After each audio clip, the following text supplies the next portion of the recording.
Hello, and thank you, Carolyn, for this setup. I'm Shubham Singhal. I lead McKinsey's healthcare, public, and social sector practices.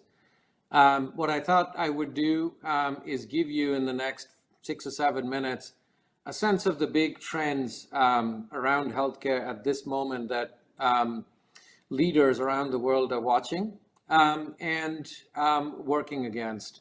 And then we'll open it up to some Q&A. So the seven trends that you should kind of have on your mind that leaders are watching. The first is a talent shortage.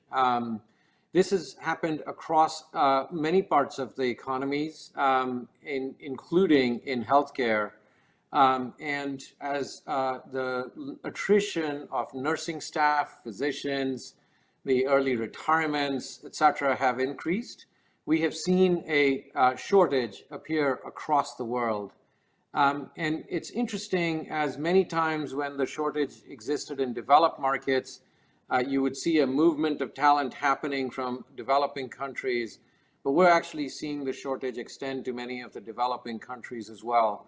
So how do we actually attract and rebuild the clinical and the labor in healthcare services is a big challenge leaders are tackling.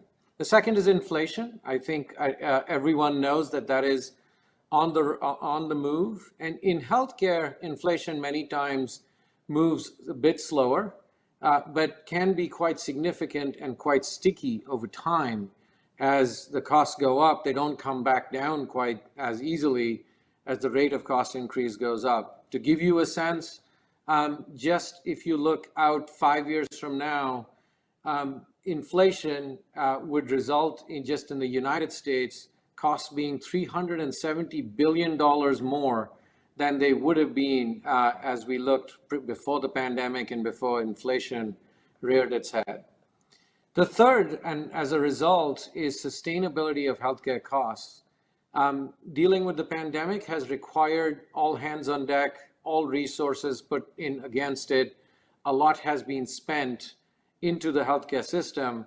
And as we look at further investments to be made, and we look at the pressures of inflation, the sustainability of healthcare costs has become an ever-present challenge that many are now beginning to grapple with. The fourth is around COVID. While the pandemic maybe has ended in many parts of the world, COVID is here still and is going to stay with us.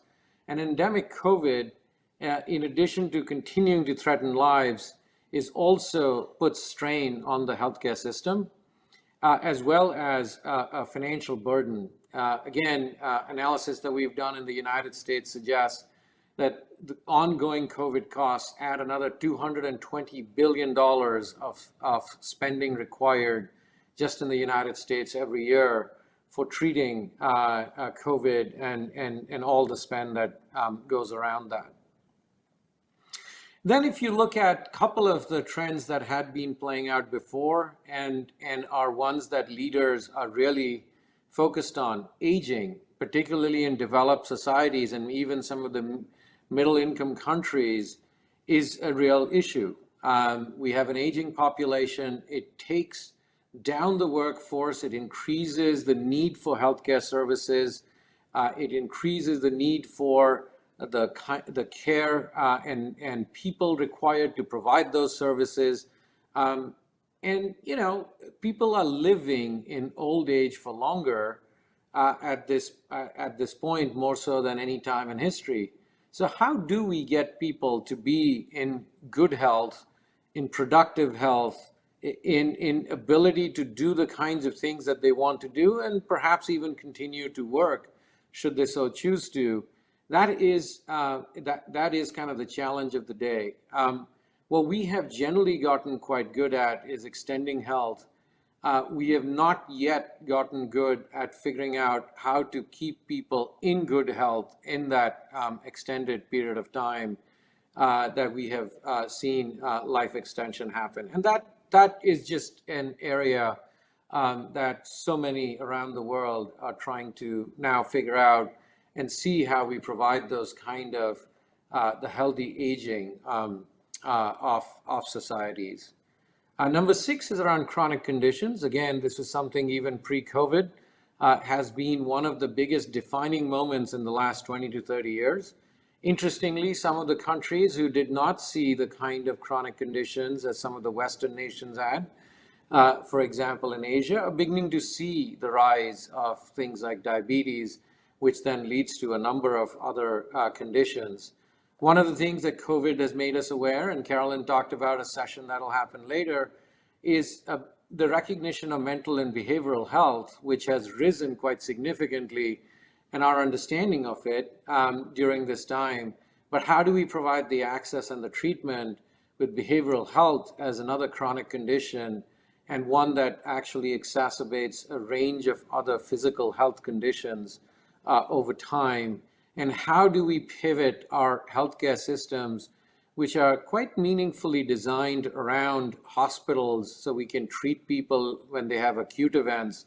How do we turn that around into being able to provide care to people on a continual basis, but also enable people to be able to care for themselves and their chronic conditions? And the final one, perhaps, is the positive end of this, which holds promise, yet to be fully delivered. But we saw how telehealth was able to bring access to many during the pandemic lockdowns.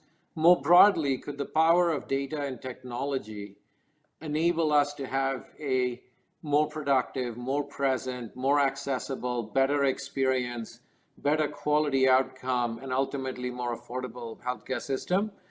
There are signs and small innovations that seem to suggest that might be on the horizon, but a lot needs to happen, particularly to scale up these innovations that we see in small areas. So those are the 7 I would leave you with as a bit of provocation to the discussion in the rest of our time together. But let me invite Hillary Crow to moderate some of the questions you might have. Thanks, Shubham. That was a helpful overview of the future of health landscape. So in the few minutes, really couple minutes we have left, wanted to share a few questions that we've received from the audience so far. First one is, what are some of the most promising medical developments that will help people in the near future? I think there are many, but we're going to point to a couple. We saw the mRNA vaccines really kind of come to the fore. That was not a technology that we had used, and those have been quite effective against the COVID virus. They also are showing that they can be quickly